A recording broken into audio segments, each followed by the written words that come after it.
रात के 1 बज चुके हैं।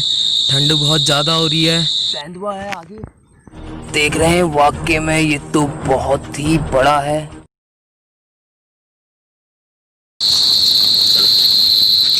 इनकी मदद से मैं आज की रात इसके नीचे ही बिताऊंगा। दरअसल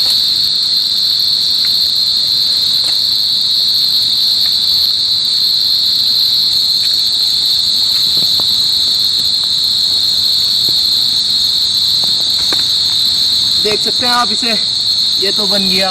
यहाँ ठंड बहुत ज़्यादा है और मैंने अपना जैकेट भी पहन लिया है। तो अब मैं यहाँ आग जलाने के लिए घास भी ढूंढ लिया है मैंने। तो मैं अब इधर पे आग जला लेता हूँ। दरअसल मैं कैंप से अपने दूर ही आग जलाऊँगा। रात में हवा बहुत तेज़ चलती है यहाँ, जिसकी वजह से मेरी आग पूरे जंगल में फैल सकती है या फिर मुझे भी नुकसान पहुँचा सकती है। तो मैं इधर पर अपनी आग जलाऊँगा और आज रात का खाना यहीं खाऊंगा। दरअसल मैं अपने पास आग जलाने के लिए एक वाटर प्रूफ लाइटर रखता हूँ।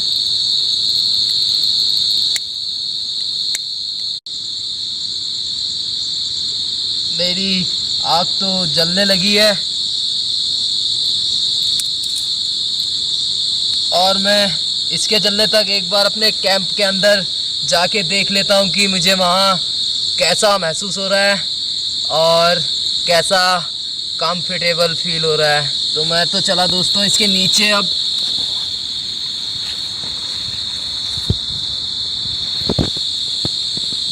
आप देख सकते हैं, दरअसल इसके अंदर पानी आने का तो कोई चांस ही नहीं है और मेरे पास पन्नी है। अगर बारिश होने पर मैं वो पन्नी को अपने छत के ऊपर डाल दूं। अंधेरा भी बहुत ज़्यादा हो चुका है और रात के 1 बज चुके हैं। ठंड बहुत ज़्यादा हो रही है। मैंने अपना जैकेट तो पहन रखा है, लेकिन इसमें भी मुझे बहुत ज़्यादा ठंड लग रही है और मेरी आग भी बुझ गई है। जल्द से जल्द सुबह होते ही मैं आगे की ओर निकल पड़ूंगा। तो दोस्तों गुड नाइट। डर बहुत ज़्यादा लग रहा है क्योंकि मैं नहीं जानता कि मेरे पास कौन सा जंगली जीव रेंगते हुए मेरे पास पहुंच जाए, मेरे बिस्तर तक पहुंच जाए और मुझे काट ले। तो इस वजह से मैं सो भी नहीं पा रहा। अभी इस वक्त आग ने मेरा बहुत ही ज़्यादा साथ दिया। आप देख सकते हैं इस समय मैं अपने कैंप से बाहर हूँ और सुबह के 5:15 बज चुके हैं। उजाला धीरे धीरे होने लगा है, सूरज अपनी जगह पर आने लगा है और मैं अंधेरे में अभी इस टाइम ज़्यादा कैंप से अपनी दूर नहीं जाऊंगा। मैं बाथरूम करके वापस अपने कैंप के अंदर लेट जाऊंगा। अगर उजाला अच्छी तरह हो जाएगा तो मैं फिर नदी के सहारे आगे की ओर बढ़ जाऊंगा। तो दोस्तों मैं तो अब वापस अपने कैंप पर चला। दोस्तों ये जगह बहुत छोटी थी, इसमें रात बिताने में तो मुझे बहुत ही ज़्यादा परेशानी झेलनी पड़ी और अब उजाला हो गया है। तो मैं अब यहाँ से बाहर निकल के आगे की ओर बढ़ता हूँ, लेकिन मैं अपने शानदार कोठी को यही कहूँगा कि इसने मेरा बहुत ज़्यादा साथ दिया। मुझे रात में हल्की फुल्की बारिशों से भी पहले तो पानी से कुल्ला कर लेता हूँ।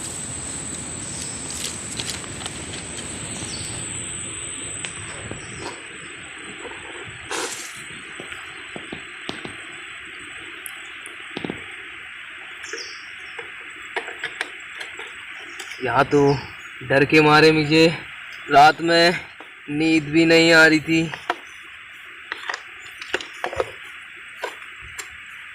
क्योंकि मुझे नहीं पता यहाँ के जहरीले जीव कब मेरे पास पहुँच कर मुझे काट लें। तो मेरे बैग में एक जैकेट था। रात में ठंड बहुत ज़्यादा थी, इसलिए मैंने अपने जैकेट को निकाल कर पहन लिया। तो अब मैं दोस्तों आगे की ओर बढ़ा। मैं सीधा यहाँ से नदी के किनारे किनारे आगे की ओर जाता हूँ और फिर वहीं से देखता हूँ कि मैं किसी बस्ती तक पहुँच जाऊँ, फिर मेरा सफ़र वहीं ख़त्म हो जाए। मैं अपने कैंप से तो बहुत दूर आ गया, लेकिन मुझे चलते चलते गर्मी महसूस हो रही है, इसलिए मैं ये जैकेट वापस अपना बैग में डाल देता हूँ, फिर आगे की ओर बढ़ता हूँ। बहुत ही बड़ा खैर का पेड़ गिरा है, देख सकते हैं। ये इतना बड़ा पेड़ यहाँ पर को एक हवा की वजह से गिर गया। इससे मुझे ये पता चल सकता है कि यहाँ पर को ज़मीन की सतह में पानी बहुत ही नीचे है, क्योंकि ये नदी के किनारे है। दरअसल पानी में पेड़ अपनी पकड़ तो अच्छी तरह बना लेते हैं, लेकिन वहाँ की मिट्टी बहुत ही ज़्यादा रेतीली होती है, उसमें पकड़ बनाने में पेड़ों की जड़ को बहुत ज़्यादा समय लगता है। और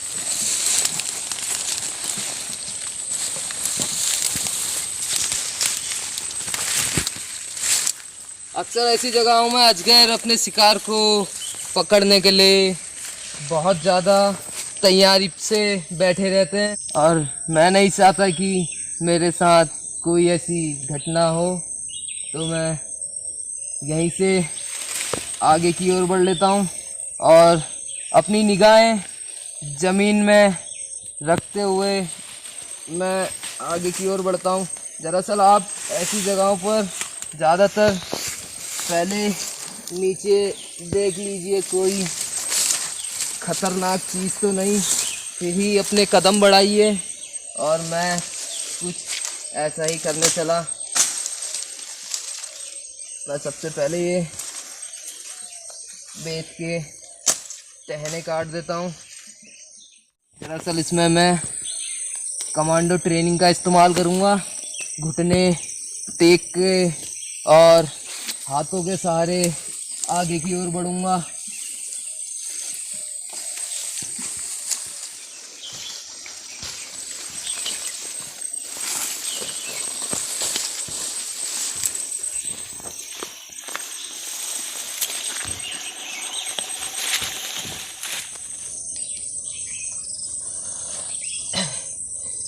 ये तो वाकई में ही बहुत ही ज़्यादा मेहनत वाला स्टंट था। दरअसल मेरे हाथों में भी बहुत सारी लकड़ियाँ चुभ रही थी, और अब मैं फिर जगह जगह पर कांटेदार पेड़ हैं जो आपको लोच खाने के लिए तैयार हैं। दरअसल ये आपके शरीर में लग गए तो आपको इन्फेक्शन हो सकता है, और जंगल में इन्फेक्शन बहुत ही ज़्यादा जानलेवा होता है। मुझे यहाँ से जल्द बाहर निकलना होगा और कोई खुली जगह ढूंढनी होगी, क्योंकि मैं अपना कैंप किसी बढ़िया ही जगह में लगाऊं तो वो मेरे लिए बहुत ही ज़्यादा फ़ायदेमंद हो सकता है। लेकिन ये बेत के कांटों ने तो मुझे बुरी तरह जख्मी कर दिया। वैज्ञानिकों का कहना है कि 1 फुट पानी इंसानों को बहा सकता है, और 2 फुट पानी किसी 4 टायर वाली गाड़ी को बहा सकता है। तो दौरान और किसी नदी के किनारे बैठ के पार्टी करते हैं, और फिर वहीं पानी अचानक बढ़ने की वजह से वो मारे जाते हैं। ये देख सकते हैं आप जोंक किस तरह मेरे शरीर में चिपक रखी है। दरअसल ये जिस जगह में पकड़ लें तो उस जगह में खून जमना बंद हो जाता है, जिसकी वजह से आपका खून बहुत बह जाता है। मैं इसे खाना नहीं चाहूँगा, क्योंकि इससे मुझे बहुत सारी बीमारियां हो सकती हैं। तो मैं इसे छोड़ के अब आगे की ओर बढ़ता हूँ।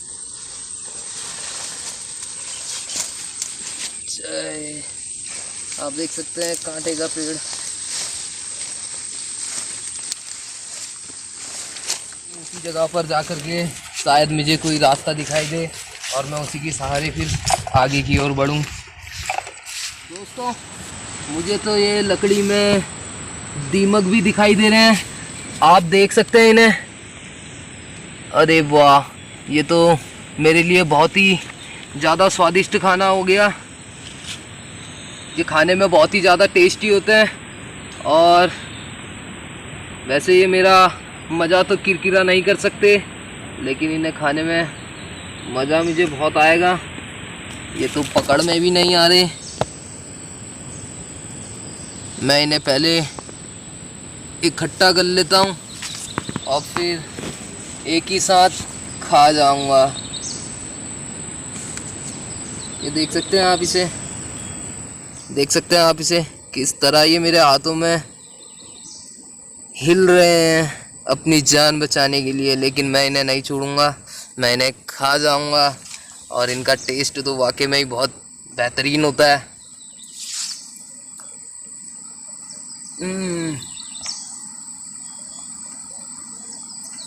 दरअसल इनके तो टेस्ट का भी पता नहीं चल पा रहा मुझे, क्योंकि मैं इन्हें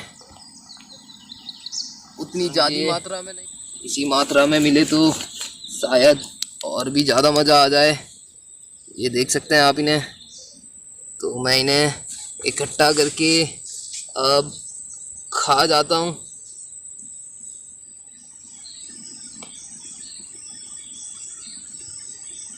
ये तो मेरी जीभ में एक चींटी के डंक की तरह डंक मार रहे हैं, लेकिन इसका स्वादिष्ट बहुत ही मज़ेदार था इसका स्वाद। तो मैं आपसे लकड़ी तो मुझे मिल गई। अरे अरे अरे, यहाँ पर तो एक वाकई में बहुत ही ज़्यादा खूबसूरत चीज़ है। आप देख सकते हैं ये जंगली याक का सींग है।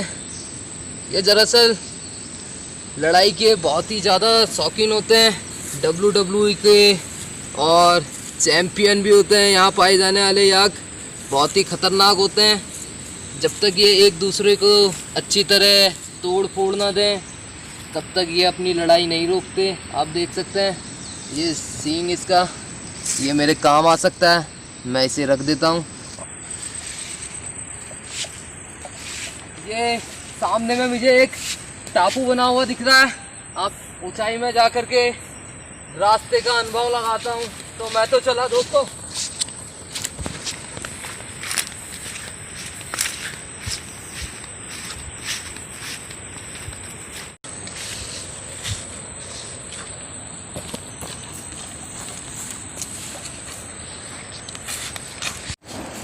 मेरे सामने में तो अब ये बहुत ही बड़ी चुनौती आ गई है।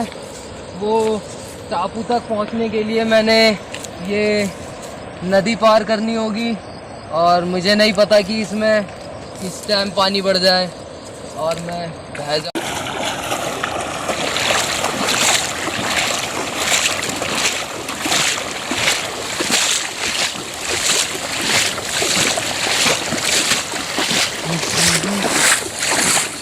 मैं नदी के किनारे पहुंच ही गया। दरअसल मैंने कैंप नदी से बहुत ही दूर लगाया था, जंगल के अंदर लगाया था, क्योंकि आप देख सकते हैं यहाँ पानी कितना बढ़ जाता है, जंगल की बाउंड्री तक पहुँच जाता है। आप पानी की स्पीड देख सकते हैं यहाँ पर। तो मैं तो वाकई में ही अभी एक बीच टापू पर आ चुका हूँ। तो देख सकते हैं आप, एक टापू पर तो मैं पहुंच गया, लेकिन दूसरा टापू मुझे दिखाई दे रहा है और वो टापू के पार नेपाल बॉर्डर लग जाता है। मैं पानी के ज़्यादा अंदर जाना नहीं चाहूँगा। पानी में कितनी बुरी तरीके से लकड़ियाँ बहकर जा रही हैं और पानी बहुत बढ़ रहा है। देख सकते हैं आप, ये नीचे इसके कीच भी बहुत ज़्यादा है। मेरे पैर भी पूरी तरीके से धंस रहे हैं इसमें। तो मैं सीधा यहीं से आगे की ओर बढ़ूँगा। मैं ज़्यादा गहराई में नहीं जाना चाहता, क्योंकि पानी का बहाव बहुत तेज़ है और मेरे सामने में बहुत ही अच्छा रास्ता है। मैं इस रास्ते से सीधा आगे की ओर जाऊँगा। सर्वाइवल दौर अक्सर यही कहता है कि आपसे वो रास्ता आपको सही लगे, इसी रास्ते को चुनिए। लेकिन मैं इसी रास्ते को चुनने चला, वो रास्ता मुझे सही लग रहा है। मैं जानबूझ के अपनी जान जोखिम में नहीं डाल सकता।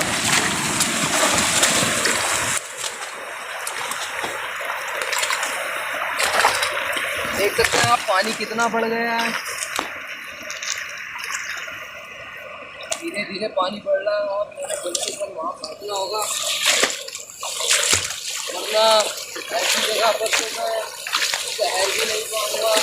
क्योंकि आप देख सकते हैं मेरे हाथ चलाने में भी बहुत परेशानी है।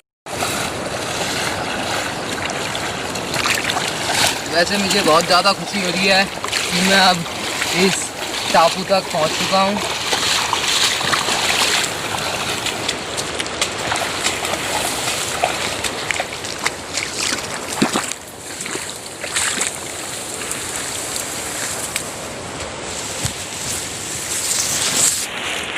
देख सकते हैं आप, ये काफ़ी खड़ी चढ़ान है। इसमें चढ़ने में तो मेरे हाथों की बहुत ज़्यादा कड़ी परीक्षा होगी, क्योंकि मैं ये तार के सहारे ही ऊपर चढ़ पाऊँगा। तो मैं तो चला दोस्तों अब ऊपर।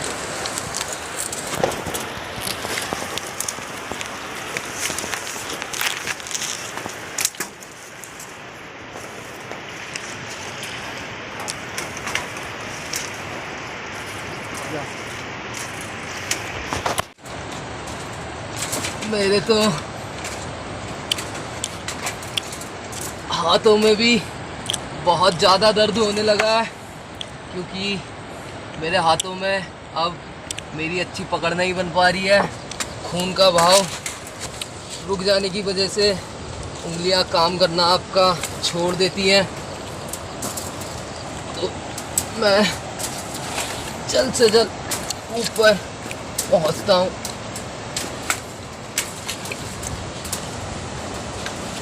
ये आपके एक भी मिस्टेक होने पर ये आपके शरीर में कहीं भी अपनी जगह बनाकर अंदर घुस सकते हैं और आपको बहुत ही दर्द सहन करना पड़ सकता है। अगर गलती से भी आपका हाथ छूट गया तो समझिए कि आपकी जान गई।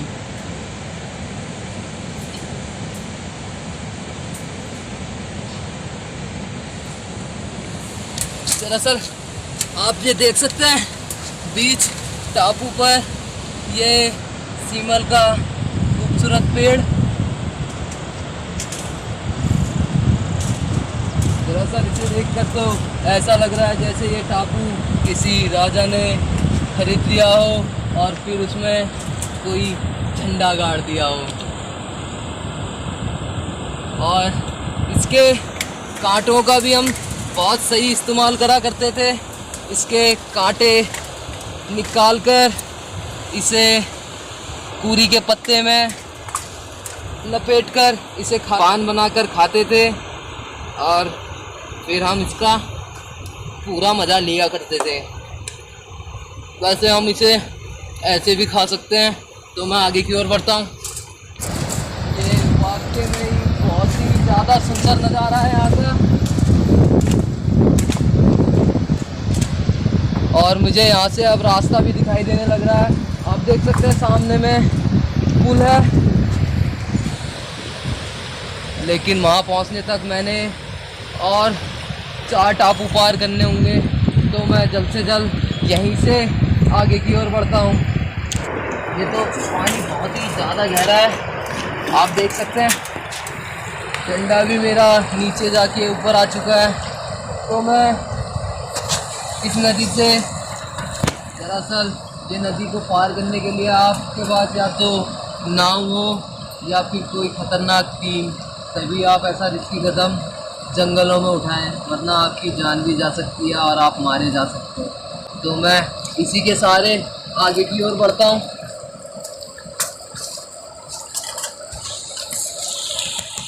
ये देख सकते हैं आप, तो वाकई में बहुत ही ज़्यादा खतरनाक है। दरअसल मेरा पैर फिसल गया तो मैं कब मौत की नींद में चले जाऊंगा मुझे पता नहीं।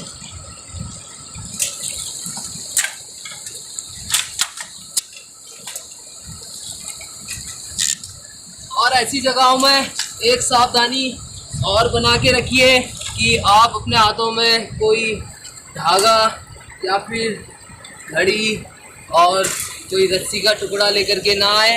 अगर आप गहराई में चले गए, ये तार आपको पूरी तरीके से किसी फंदे की तरह पकड़ लेंगे और आप वहीं फंस जाएंगे, जिसकी वजह से आपकी मौत हो जाएगी।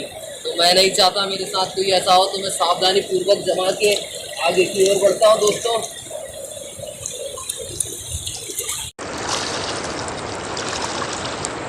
मैं तो धीरे धीरे गहराई में पहुंचता ही जा रहा हूं और मुझे अब बहुत ज़्यादा तकलीफ़ भी हो रही है चलने में, क्योंकि मेरे बूट बुरी तरीके से भीग चुके हैं और उनमें पानी भर चुका है।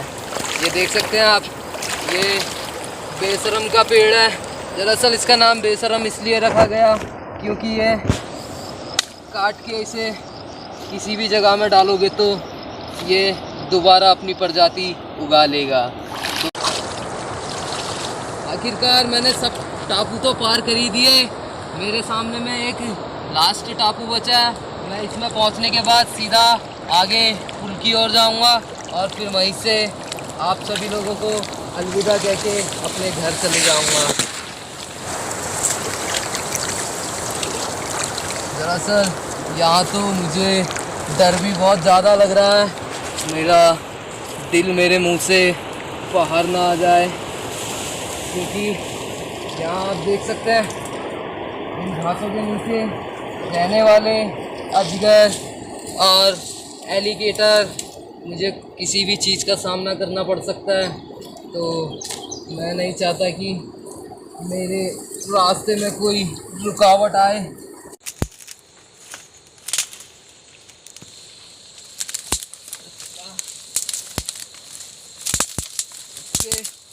इसमें दरअसल मैं एक डाइव मार लूँ तो वो मेरे लिए बहुत ही ज़्यादा मज़ेदार होगी। तो मैं अपना रास्ता बना लेता हूँ।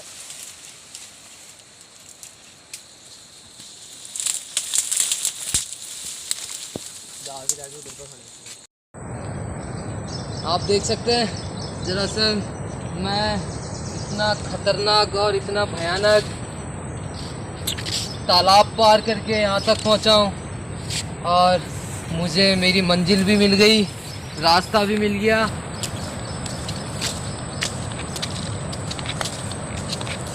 यहाँ से कुछ ही दूर में पुल है।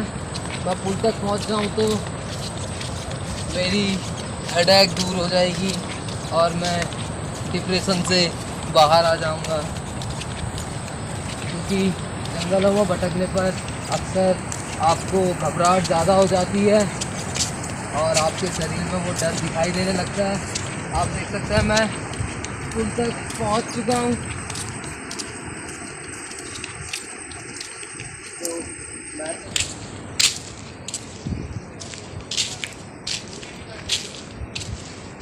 ये नदी तो वाकई में बहुत ज़्यादा खतरनाक है।